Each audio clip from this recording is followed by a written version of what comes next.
open a map of North America. Any map. The kind you might have had pinned to a classroom wall or folded in the glove compartment of a car decades ago. Traced the eastern coast of Canada. Move your finger west, and eventually you reach it. A massive dark shape pressed into the upper half of the continent, like a thumbprint in clay. Dominant feature of Most people look at it and move on. It is labeled Hudson Bay. It looks like a bay. It behaves nothing like one.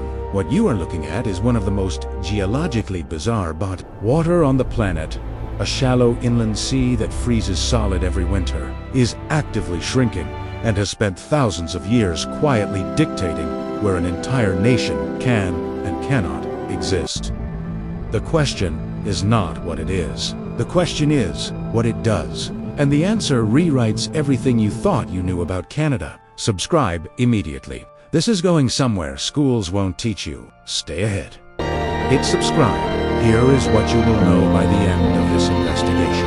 You will understand the specific geological mechanism, not a metaphor. A mechanism that forced 90% of Canada's population into a narrow strip along the American border. You will understand why a sea sitting at the same latitude as London freezes solid every winter. And you will understand how a shallow inland body of water became the legal foundation of a corporate empire that once claimed 40% of North America. The standard explanation that Canada is simply cold and empty is incomplete. The real answer begins with the shape of the land beneath the water, and it moves through 6 stages. The anomaly itself, the ice machine, the rising crust, the corporate empire built on watershed logic, the refrigeration effect that drew the population boundary, and the future now being negotiated at the edge of the ice. If you ever opened an atlas and wondered why a country that vast concentrates its entire population in such a thin strip of land, you were asking exactly the right question. You simply did not know where to look. That changes now. Hudson Bay covers 1.2 million square kilometers and averages less than 100 meters deep, which means if you drained it, you would be standing on a flat, muddy plain roughly the size of Texas and California combined, in water that across most of its surface would not reach your chest. That is not what a bay looks like. That is not what a sea looks like. That is something else entirely. Geologists call it an epicontinental sea, a body of water sitting not in a basin, carved by tectonic separation, but inside the continental plate itself. Think of it as a depression pressed into the bedrock of North America from above, not a gap pulled open from below. The Hudson Bay is, in the most literal geological sense, a dent in the continent. How did that dent form? The answer goes back roughly 2 billion years. To a series of collisions between ancient landmasses that produced what geologists call the Canadian Shield, the vast Precambrian bedrock underlying most of eastern and central Canada. The shield is among the oldest exposed rock on Earth. Within it, a region known as the Hudson Bay lowlands sits where the crust is thinner and structurally weaker than the surrounding plateau. Over hundreds of millions of years, that weakness deepened into a basin. Water collected, and because the crust around it has remained tectonically stable, no significant rifting, no collision, no subduction, the depression has held its shape for an extraordinary span of time. Stop and translate that into physical reality. The Rocky Mountains, which most Americans and Canadians consider ancient landmarks, are younger than the basin that holds Hudson Bay. This depression was already here, in roughly its current form, before the continent resembled anything on a modern map. That age matters, for one reason above all others. Size versus depth. A body of water this large should, by almost every geological precedent, be deep. The world's other great inland seas, the Caspian, the Black Sea, have depths measured in hundreds and thousands of meters. Hudson Bay's average depth of roughly 100 meters makes it one of the shallowest large bodies of water on the planet. Along its southern shore, you are in water less than 20 meters deep across hundreds of kilometers of open sea. The shallowness is not incidental. It is the key to everything that follows. A shallow sea responds to temperature differently than a deep one. It freezes faster. It thaws faster. It interacts with the atmosphere at a scale that a deeper body of water simply cannot replicate. And because it sits in the interior of a continent rather than at its edge, every degree of cold it generates has nowhere to escape. It radiates inward, season after season. That inward radiation is the engine behind one of the most consequential climate effects in the Northern Hemisphere. What does a shallow inland sea do when winter arrives? Every autumn, something happens to Hudson Bay that defies the intuition of anyone who has located it on a globe. The bay sits at roughly the same latitude as London, England, as Paris, as Amsterdam, cities where winter means gray skies and cold rain, not a frozen ocean. Hudson Bay freezes solid, not along the edges, not partially. The entire surface, 1.2 million square kilometers, becomes a continuous sheet of ice, typically sealed by December and remaining frozen until July. For 8 months of every year, Hudson Bay is not a CETs, a plain. The explanation is salinity, or rather, the deliberate absence of it. More than 50 rivers drain into Hudson Bay, carrying fresh water from approximately 30% of Canada's entire landmass. The Churchill River, the Nelson, the Albany, these rivers flood the bay continuously, diluting the salt water to levels far below what you would find in the open ocean. Fresh water freezes at 0 degrees Celsius. Salt water requires temperatures near -2 degrees.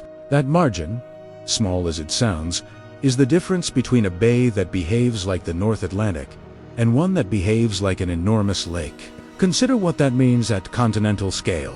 Each winter, the freeze seals 1.2 million square kilometers of water surface behind a reflective barrier of ice. That ice bounces incoming solar radiation back into the atmosphere rather than absorbing it, further depressing regional temperatures. The cold air generated above the ice sheet moves south and west across the interior of the continent on prevailing wind patterns. Hudson Bay does not simply experience the Arctic. It manufactures an intensified version of Arctic conditions and exports them southward, season after season. The ice machine runs every year, without variation, without pause. Now add a second anomaly, one operating not on a seasonal cycle, but on a geological one that will outlast every institution humanity has ever built. During the last ice age, a glacier called the Laurentide ice sheet covered virtually all of Canada. At its peak, over Hudson Bay, it was 3 to 4 kilometers thick, a mass of ice so enormous that its weight depressed the Earth's crust downward by several hundred meters. When the Laurentide began melting approximately 8,000 years ago, that weight was removed, and the crust, which behaves over geological timescales like an extraordinarily slow-moving fluid, began rising back toward its original elevation. That process is called isostatic rebound. It is still happening right now. The land beneath and around Hudson Bay is currently rising at roughly 1 centimeter per year in the most actively rebounding zones. Over the past 8,000 years, certain shorelines have risen by as much as 300 meters. Researchers studying James Bay Hudson Bay's southern extension have documented ancient beach ridges now sitting well inland. Each one a former shoreline, abandoned as the land climbed out of the water. The practical consequence is direct. Hudson Bay is measurably shrinking. Wetlands are expanding along the southern shore as land reclaims what was open water. The communities and shipping routes built around the bay's current dimensions are operating in a geography that is, in geological terms, temporary. Here is the irony. The same rising land that will eventually diminish the bay also created the Hudson Bay lowlands, one of the largest wetland complexes on Earth, a carbon reservoir, a nursery for migratory birds, a living landscape that exists precisely because the crust has not finished finding its level. The bay is contracting. In the process, it is building something new, which raises the question the history books rarely ask. Who came to this water first? And what empire did they construct to hold it? In 1668, a small English vessel called the Nonsuch sailed into Hudson Bay and returned to London carrying a cargo of beaver pelts. The following year, a group of English merchants presented King Charles II with a commercial proposal. In 1670, the king signed the charter. It granted the Hudson's Bay Company exclusive trading rights over all the land whose rivers drained into Hudson Bay. That territory was named Rupert's Land.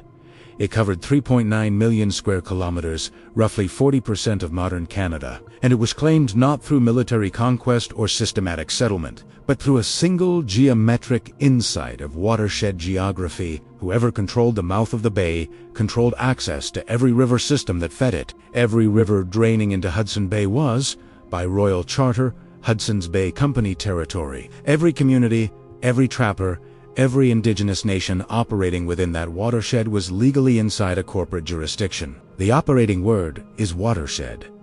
This was not a minor commercial arrangement. For nearly 2 centuries, the Hudson's Bay Company functioned as a sovereign state. It issued currency. It maintained military forts. It negotiated with indigenous nations. It administered its own legal system. The Canadian government did not purchase Rupert's land from the company until 1870. The provincial borders of Manitoba, Saskatchewan, and parts of Ontario and Quebec were drawn by following the rivers that drained into this anomalous inland sea. A geological accident, a Creighton Basin, a network of rivers, a shallow inland sea sitting at the center of a continent, shaped a corporate empire. That empire drew the map of a country. Now consider the second revelation, the one that explains not the history of Canada, but its present. 90% of Canada's 38 million people live within 150 kilometers of the American border, a country covering nearly 10 million square kilometers. The second largest nation on Earth, the area concentrates almost its entire population in a strip of land narrower than the distance between New York City and Boston. The refrigeration effect. Hudson Bay acts as a thermal drain on the continental interior. Because the bay freezes solid each winter and sits near the geographic center of the landmass, the cold it generates, amplified by the ice sheets, concentrated by the surrounding landscape, pushes the permafrost boundary hundreds of kilometers further south than it would otherwise reach. Permafrost is ground that remains frozen year-round at depth. You cannot farm it. You cannot build conventional structures on it without extraordinary engineering. You cannot sustain the kind of dense agricultural settlement that is historically defined where humans gather. Remove Hudson Bay from the map, and the permafrost line retreats north. The habitable zone expands. Canada's demographic geography becomes something entirely different. Keep the bay, and the permafrost cuts across the country at a latitude that renders the interior uninhabitable for conventional civilization, compressing the population southward, toward the American border, toward the Great Lakes, toward the Atlantic corridor. The bay did not push Canadians south by force. It made the alternative physically impossible. But the most unsettling part is still ahead. The same geological conditions that made Hudson Bay hostile to dense human settlement also embedded beneath the surrounding landscape some of the most significant mineral deposits on the continent. The Canadian Shield, the ancient Precambrian bedrock underlying the bay's basin, is one of the world's most prolific mineral formations. Gold, nickel, copper, zinc, diamonds. The Shield holds them in concentrations that have made Canada one of the top 5 mining nations on Earth. The city of Sudbury, Ontario, sits atop a nickel deposit so vast that geologists initially proposed it resulted from a meteorite impact. It was the Shield doing what ancient, stable, undisturbed rock does over billions of years, concentrating minerals in formations that younger, more geologically active terrains erode and scatter before they can ever be reached. The rivers that drain into Hudson Bay, the same rivers the Hudson's Bay Company mapped and exploited for fur, are today the arteries of Canada's hydroelectric infrastructure. The Nelson River alone generates enough electricity to supply millions of homes. Manitoba Hydro's generating stations along the Nelson export power south across the American border. The watershed that built a corporate empire in the 17th century is running turbines in the 21st. Pause there for a moment. The economic logic has not changed in 350 years. The bay's geography, the rivers, the Shield, the watershed remains the source. Only the commodity has shifted, from beaver pelts to hydroelectric kilowatts to mineral exports worth billions annually. Now a third phase is beginning. As Arctic sea ice retreats measurably, Year over year, Hudson Bay's northern approaches are becoming navigable for longer periods each summer. The Port of Churchill, Manitoba, sits on the bay's western shore at the terminus of the only rail line connecting Canada's interior directly to a saltwater port. For decades it operated below capacity, its potential constrained by a shipping season cut short by ice. As that season lengthens, the calculus is changing. A shipping route through Hudson Bay and out through Hudson, straight to the North Atlantic, cuts thousands of kilometers off the journey from Canada's interior to European markets. Grain from the prairies, minerals from the Shield. The bay, which for centuries was a destination, the end of the river system, the place where the company collected its returns, is becoming a corridor. Whether that corridor reaches its potential depends on questions extending well beyond geology. Infrastructure investment, environmental stewardship of the bay's wetland systems, and critically, the rights and interests of the indigenous communities who have lived on these shores for thousands of years, long before the arrived. Their role in determining the bay's future is not a footnote to this story. The geological accident that shaped a nation is positioning itself as the foundation of the next chapter. Step back from the individual facts and consider what Hudson Bay actually represents in the broader context of Earth science. It is a craton basin, a depression in one of the oldest and most geologically stable portions of continental crust on the planet. The Canadian Shield has not experienced significant tectonic deformation in over 1 billion years. What sits within it is a preserved geological relic, a feature formed under conditions that no longer exist, maintained by the exceptional stability of the rock surrounding it. Most geological features of this scale are eventually erased by the same processes that created them. The bay persists because the crust refuses to move. That stability explains why the bay exerts such consistent influence over the atmosphere above it. An ocean bay at the edge of a continent is moderated by oceanic circulation, warm currents, deep water mixing, the vast thermal inertia of the open ocean. Hudson Bay has none of that buffering. It is surrounded by land on 3 sides. Its connections to the open ocean, through Hudson Strait to the northeast and Fox Channel to the north, are narrow enough that tidal exchange is limited. The bay heats and cools in relative isolation, responding directly to atmospheric conditions rather than to the moderating influence of deep oceanic water. That isolation is the mechanism behind everything this investigation has traced. Consider the isostatic rebound in this light. The Laurentide ice sheet was heaviest over Hudson Bay, the center of glaciation. The rebound is therefore greatest at the center of the basin. The bay is not merely shrinking at its edges. The floor itself is rising. In James Bay, land that was open water 5,000 years ago is now boreal forest and wetland. Projections based on current rebound rates indicate that the bay's southern reach will continue retreating for thousands of years, on a schedule determined not by the climate above it, but by the slow physics of crust recovery below. The permafrost boundary responds to this process, but not in ways that quickly relieve the bay's demographic pressure. As the land rises and drains, new surfaces are exposed, but the bay's refrigeration effect does not diminish proportionally. The annual freeze cycle and its southward export of cold remain robust enough that the population geography it has enforced, 90% of Canadians within 150 kilometers of the US border, is unlikely to shift dramatically, even under sustained climate warming. The bay's influence on where Canadians can live is not a weather pattern. It is structural, embedded in the same geological stability that has preserved the Craton Basin for 2 billion years. What Hudson Bay reveals is not merely a fact about Canadian geography. It reveals the degree to which human civilization, for all its engineering and intention, remains arranged around the features the planet provided and withheld. We assume, we choose where we live. We name streets, draw borders, build cities, and convince ourselves that the arrangement of human civilization reflects human decision. Hudson Bay suggests otherwise, a depression in ancient rock filled with diluted water, freezing and thawing on its own geological schedule.